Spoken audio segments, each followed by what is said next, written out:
The element in the room.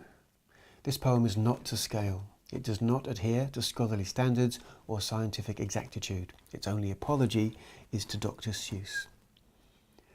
On a blustery day, breezing in from the west, a gust is persuaded to stay as a guest. Then a biddable beam and amenable ray that was just passing through is invited to stay. Element 1 and element 2 would like to come in and say, how do you do? Tucked in behind sockets, they're lurking for certain. They're clustered in pockets behind the neat skirting, so keen to get heating and lighting, it's hurting. They've careered along cables at speeds close to thought. Now they're ready to caper, to dance and cavort. Element 2 and element 1 want to get busy. They want to have fun. Then the big switch is flicked and the elements flock, zoom in and illumine the digital clock. And hickory-dickory, ever so quickly, emanate oodles of bright electricery.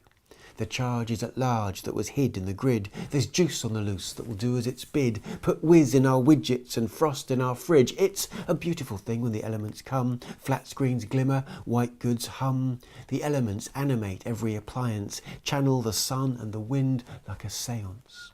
It's sort of like magic, but mostly like science. The pot and the kettle formed an alliance. The room is alive with the jiving of jewels. They gavotte with the gadgets, they tango with tools. The toaster is toasting, the shaver is shaving, the rotisserie roasting, the microwave waving. Tumble dryer, tumble drying, dehumidifier, dehumidifying. Henry the Hoover is out on manoeuvres. The radio rolls out a popular song. The waffle iron goes on and on and on. Our home is where the megahertz is. The blender blends, the tea's made, curtsies. Scampering amps do the waltz of the vaults, then the main fuse goes, and everything halts.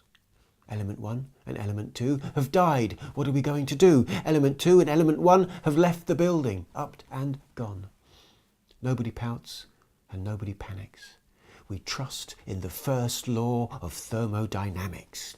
Energy cannot die, it's just redeployed. It can't be created, it can't be destroyed, it can't be frustrated, it won't get annoyed.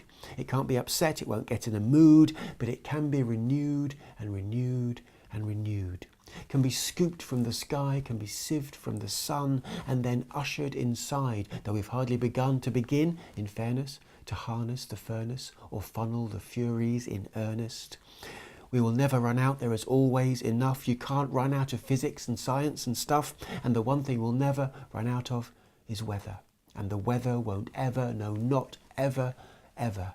The weather won't run out of puff.